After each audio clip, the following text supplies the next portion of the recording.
नमस्कार दोस्तों, मेरा नाम है भालचंद्र। ब्रह्मांड सिद्धि अष्टों में आप सभी का स्वागत है। आज के इस वीडियो में हम चर्चा करेंगे कन्या राशि का जुलाई 2020 का संपूर्ण राशिफल। कैसे होंगे ग्रह योग, कैसे होंगे राशि के परिणाम और वो आपके राशि पर किस प्रकार से परिणाम करने वाले हैं, कौन से निर्णय आपको लेने हैं, कौन से निर्णय आपको डालने हैं, सभी के बारे में चर्चा इस वीडियो में हम करने वाले हैं। तो जैसे कि आप यहाँ पर देख रहे हो कि यहाँ पर कुंडली ड्रॉ की गई है। तो सबसे पहले हम ये देखेंगे कि आपका जो स्वास्थ्य है, शारीरिक स्वास्थ्य और मानसिक स्वास्थ्य किस तरह से रहेगा। अगर इसके पहले मतलब जून के करीबन 10-15 दिनों से आप देख रहे हो कि आपका जो मानसिक स्वास्थ्य है वो ठीक नहीं चल रहा है। वैसे भी देखा जाए तो आपकी जो राशि है वो जल्दी निर्णय नहीं लेती और स्ट्रेस बहुत जल्दी ले लेती है। तो यही वजह है और ये जो बातें हैं वो थोड़ी सी और ज़्यादा अभी आपको आप अनुभव कर रहे हो। और यह जो सिलसिला है वो करीबन 12 तारीख तक दिखाई देगा और 12 तारीख के बाद धीरे धीरे जो मानसिक स्वास्थ्य की बात है वो धीरे धीरे कम होती हुई नजर आएंगी। लेकिन उसके दरमियान किसी भी प्रकार के बड़े निर्णय नहीं लेना। अगर लेते हो तो वो निर्णय चूकने की संभावना बहुत ही ज़्यादा बनती है, तो उसके ऊपर थोड़ा सा ध्यान देना आवश्यक है। शारीरिक स्वास्थ्य के बारे में अगर देखा जाए तो अगर आप किसी व्याधि से पीड़ित हो या फिर अगर आप एलर्जिक हो तो भी ध्यान रखना बहुत ही ज़्यादा आवश्यक है। इसके बाद हम चर्चा करेंगे आर्थिक स्तर के बारे में। आर्थिक स्तर के बारे में हम दो प्रकार से विचार करेंगे। एक तो यह कि जो हम हर महीने की जो सेविंग्स होती है, किसी भी व्यक्ति की सेविंग्स होती है या फिर इन्वेस्टमेंट होती है उसके संदर्भ में, और दूसरी जो इनकम की बात है वो रिलेट करने वाली होगी आप जो प्रत्यक्ष काम करते हैं, मतलब जो भी आपका करियर है, अगर आप नौकरी करते हो या फिर व्यवसाय करते हो वहाँ पर आपकी जो आय है वो किस प्रकार से होगी उसके बारे में चर्चा करेंगे। सबसे पहले हम ये देखेंगे कि आपकी जो सेविंग्स है उसके बारे में। तो सेविंग्स के बारे में किसी भी प्रकार के प्रॉब्लम आपको नहीं आएंगे। हालांकि पिछले 1-1.5 महीने में आपने देखा होगा कि सेविंग्स आपकी खर्च होती, आपकी जो सेविंग है वो खर्च हो रही थी, लेकिन आज का मतलब यह जो महीना है इसमें किसी भी प्रकार के प्रॉब्लम आपको दिखाई नहीं देंगे। दूसरी, हालांकि आपकी जो राशि है बहुत ज़्यादा प्रैक्टिकल है, पैसे किस प्रकार से खर्च करने चाहिए, कहाँ पर खर्च करने चाहिए, इसके बारे में आप बहुत ज़्यादा पर्टिकुलर होते हो और वो बात भी काफ़ी अच्छी है और इस महीने में भी आपको वो बात ज़रूर दिखाई देगी। तो मेरे ख्याल से किसी भी प्रकार के बड़े प्रॉब्लम आपके जो सेविंग्स है उसके बारे में बिल्कुल भी नहीं आएंगे। अब हम बात करेंगे कि आपकी जो डायरेक्ट इनकम जिसे हम बोलते हैं कि आपने कहीं काम किया है, अगर आप नौकरी करते हो या फिर व्यवसाय करते हो उससे जो इनकम आती है उसके बारे में।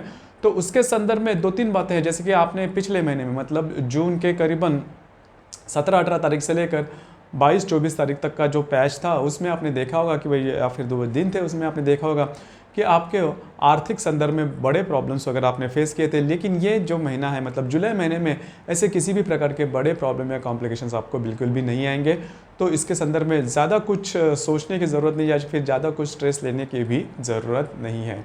इसके बाद हम चर्चा करेंगे आपका जो घर का जो स्वास्थ्य है, घर के जो लोग हैं उनके साथ रिलेशन कैसा होगा, या फिर घर का जो माहौल होगा वह किस प्रकार का होगा। फैमिली के बारे में अगर देखा जाए तो घर का जो माहौल होगा वो ठीक ठाक होगा। मैं ऐसे नहीं कह रहा हूँ कि पूरी तरह से बहुत ही अच्छा होगा, खुशहाल होगा, लेकिन अगर आप तुलना करते हो पिछले 1-2 महीने से तो जो घर का माहौल है वो काफ़ी मायनों में ठीक ठाक देखा जाएगा। उसमें किसी भी प्रकार के प्रॉब्लम नहीं आएंगे। हालांकि छोटी मोटी जो बातें होती हैं वो रहेगी, लेकिन इसकी वजह से बहुत ज़्यादा आपको स्ट्रेस या प्रेशर बिल्कुल भी नहीं आएगा। इसके बाद हम चर्चा करेंगे आपकी लव लाइफ के बारे में कि आपकी लव लाइफ किस प्रकार की होगी। देखिए, लव लाइफ में अगर आपके जो पार्टनर है वो आप कुछ रूठे हुए हैं या फिर आप दोनों में कोई किसी प्रकार की प्रॉब्लम वगैरह हुई थी, तो वो जो बातें हैं वो कई मायने में नॉर्मल होते हुए नजर आएगी। पूरी तरह से नहीं, लेकिन आपको एक इशारा मिलेगा कि ठीक है, जो भी बात हुई है वो बहुत ज़्यादा एक्सट्रीम तक नहीं गई है। दूसरी ज़्यादा महत्वपूर्ण बात, अगर आप शेयर मार्केट से डील करते हो या फिर ऐसे किसी व्यवसाय से जहां पर लक ज़्यादा महत्वपूर्ण होता है, तो ये जो महीना है वो ठीक रहेगा। कोई बड़ी ऐसे आपको उपलब्धि नहीं मिलेगी या फिर बड़े ऐसे फ़ायदे नहीं मिलेंगे, लेकिन मोटे तौर पर देखा जाए तो 100 होगा, मतलब कोई बड़ी प्रॉब्लम आपको दिखाई नहीं देगी। इसके बाद हम चर्चा करेंगे अगर आप विवाहित हो, मतलब अगर आपका विवाह हुआ है तो आपके जो वैवाहिक जोड़ीदार होंगे उनके साथ आपकी अनबन हो सकती है या फिर वो आपके ऊपर डोमिनेंट रह सकते हैं पूरे महीने तक।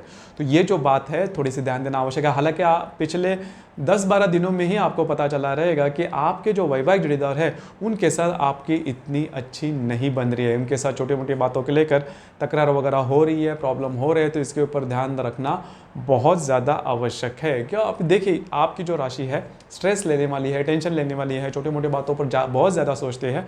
और अभी जो मैंने कहा कि अगर आपका विवाह हुआ है तो आपके जो वैवाहिक जोड़ीदार होंगे उनके साथ बात थोड़ी आपकी अनबन हो सकती है, तो ज़्यादा इसके बारे में नहीं सोचना, क्योंकि ये जो बात है वो तात्कालिक है, मतलब एक आध महीने के लिए है, और अगस्त में फिर से जो बातें हैं वो नॉर्मल हो जाएगी। तो स्ट्रेस बिल्कुल भी नहीं लेना। इसके बाद हम चर्चा करेंगे कि जहाँ पर आप काम करते हो, नौकरी करते हो, या फिर जो आपका जो भी करियर है उसके बारे में। तो करियर के बारे में भी हम दो बातें करेंगे, मतलब अगर आप नौकरी करते हो या फिर अगर आप व्यवसाय करते हो। तो अगर आप नौकरी करते हो तो उसके संदर्भ में अगर देखा जाए तो जो प्रॉब्लम बहुत ज़्यादा नहीं रहेगी, हालांकि वहाँ पर के जो लोग होंगे जो कि आपके उम्र से बहुत बड़े होंगे, उनके साथ आपकी जमने की संभावना थोड़ी कम है, उनके साथ छोटे मोटे बातों को लेकर प्रॉब्लम हो सकती है। तो लेकिन वो जो प्रॉब्लम है काफ़ी बड़ी नहीं होगी, तो चिंता नहीं करना। लेकिन अगर आपका कोई बिजनेस है तो वहाँ पर ध्यान रखना आवश्यक है कि बिजनेस अगर आपका है तो करीबन 13-14 तारीख तक का जो समय है वो इतना अच्छा नहीं जाएगा, उसमें प्रॉब्लम्स वगैरह हो सकते हैं। तो इसके ऊपर ध्यान रखना बहुत ही ज़्यादा आवश्यक है। उसमें प्रॉब्लम या कॉम्प्लिकेशंस आपको आ सकते हैं, थोड़ा सा ध्यान रखना।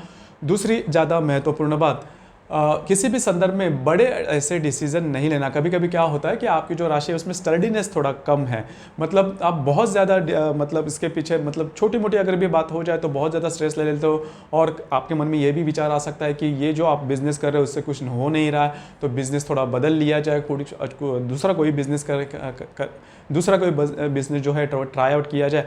लेकिन ये बात बिल्कुल नहीं करना। अगर करते हो तो थोड़ा फंसने के संभावना, आपको 3-4 महीने थोड़े रुकना होगा, उसके बाद आपका समय वो काफ़ी अच्छा चलेगा। लेकिन अभी के समय में अगर देखा जाए तो सिर्फ और सिर्फ थोड़े बहुत स्ट्रेस होने के कारण बिल्कुल भी गलत डिसीजन नहीं लेना।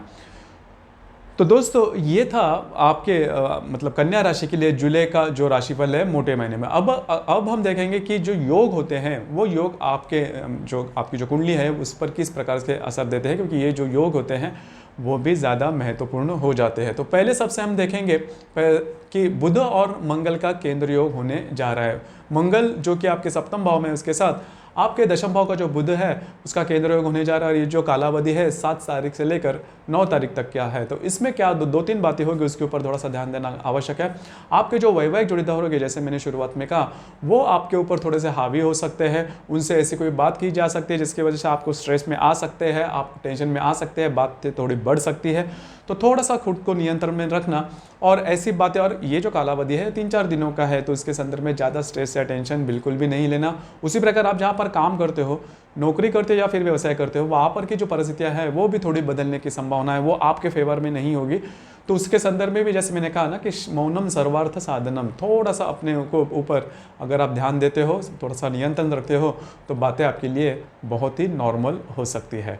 उसके बाद हम चर्चा करेंगे रवि और शनि का प्रतियोग होने जा रहा है। रवि जो कि आपके लाभ भाव में आएगा, उसके साथ आपके दशम भाव का, आपके पंचम भाव का जो शनि है वो प्रतियोग करने जा रहा है। तो अगर आपने कहाँ से लोन लिया है या फिर किस्त आप नहीं भर पाते, अगर आपने डिफ़ॉल्ट किया है, अगर आप यहाँ पर विटनेस रहे हो, तो उसमें थोड़े से फंसने के चांसेस है, या फिर उसके संदर्भ में कुछ बातें सामने आ सकती हैं, तो उसके ऊपर थोड़ा ध्यान रखना बहुत ही ज़्यादा आवश्यक है। इसके बाद हम चर्चा करेंगे शुक्र और नेपच्यून का केंद्र योग होने जा रहा है। शुक्र जो कि आपके भाग्य भाव में है, उसके साथ आपके षष्ठ भाव का जो नेपच्यून है वह केंद्र योग करने जा रहा है। देखिए ये जो बात है वो आपके लिए काफ़ी थोड़ी सी, मतलब इसका जो कालावधि है वो करीबन 26 तारीख से लेकर 28 तारीख तक का होगा, यह जो योग है उसका।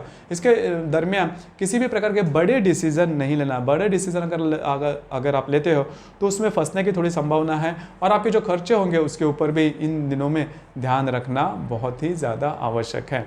उसके बाद हम चर्चा करेंगे बुध और नेपच्यून का नव पंचम योग, यानी कि त्रिकोण योग भी होने जा रहा है। बुध जो कि आपके दशम भाव में है, उसके साथ आपके भाग्य भाव का जो नेपच्यून है वो नव पंचम योग यानी कि त्रिकोण योग करने जा रहा है, जो कि आपके लिए काफ़ी महत्वपूर्ण साबित होगा। क्योंकि पूरे महीने में अगर देखा जाए तो आपके रिलेशनशिप में थोड़े प्रॉब्लम आ रहे हैं, या फिर वैवाहिक जो आपके कॉम्प्लिकेशन है वो थोड़े बढ़ेंगे। उसी प्रकार पैसे के मामले में जैसा आप चाहते हो उसी प्रकार से आपको इनको नहीं होगी। और जो मैंने कहा कि डिफ़ॉल्ट अगर आप करते हो, आपने लोन लिया, इंस्टॉलमेंट नहीं पे करते, तो उसके संदर्भ में थोड़ी प्रॉब्लम है। तो इसके ऊपर किस प्रकार से मतलब आइडिया निकले जाएगा। आपकी जो राशि है वो थिंकिंग, मतलब बहुत ज़्यादा सोचने वाली राशि है, तो उसके संदर्भ में बहुत ज़्यादा गहन सोच विचार हो सकता है। और मतलब जो अभी मैंने दिन गिनवाए 29 तारीख से लेकर 31 तारीख, और उसमें आपको कुछ अच्छे इंट्यूशंस वगैरह आ सकते हैं, कुछ नए आइडियाज़ वगैरह आ सकते हैं। उन आइडिया को लेकर आप आगे बढ़ सकते हो, जिसकी वजह से ये जो प्रॉब्लम आपको क्रिएट हो रहा है उसमें से आपको कुछ ना कुछ तो सोल्यूशन मिल ही जाएगा। इसके बाद हम चर्चा करेंगे पूर्णिमा और अमावस के बारे में। पूर्णिमा और अमावस के बारे में अगर देखा जाए तो पूर्णिमा का जो प्रभाव होगा वो 4 तारीख से लेकर 6 तारीख तक का होगा, और अमावस का जो प्रभाव होगा वो करीबन 19 तारीख से लेकर 21 तारीख तक का होगा। तो इन दिनों में भी किसी भी प्रकार के बड़े निर्णय नहीं लेना, प्रॉमिसेस नहीं करना या फिर कमिटमेंट नहीं देना। उसी प्रकार विटनेस वगैरह भी नहीं रहना, खास करके मैंने जो कालावधि बताया है रवि शनि प्रतियोग का 19 तारीख से लेकर 21 तारीख तक, उसमें किसी भी प्रकार के बड़े डिसीजन नहीं लेना। तो दोस्तों ये था कन्या राशि का जुलाई 2020 का संपूर्ण राशिफल।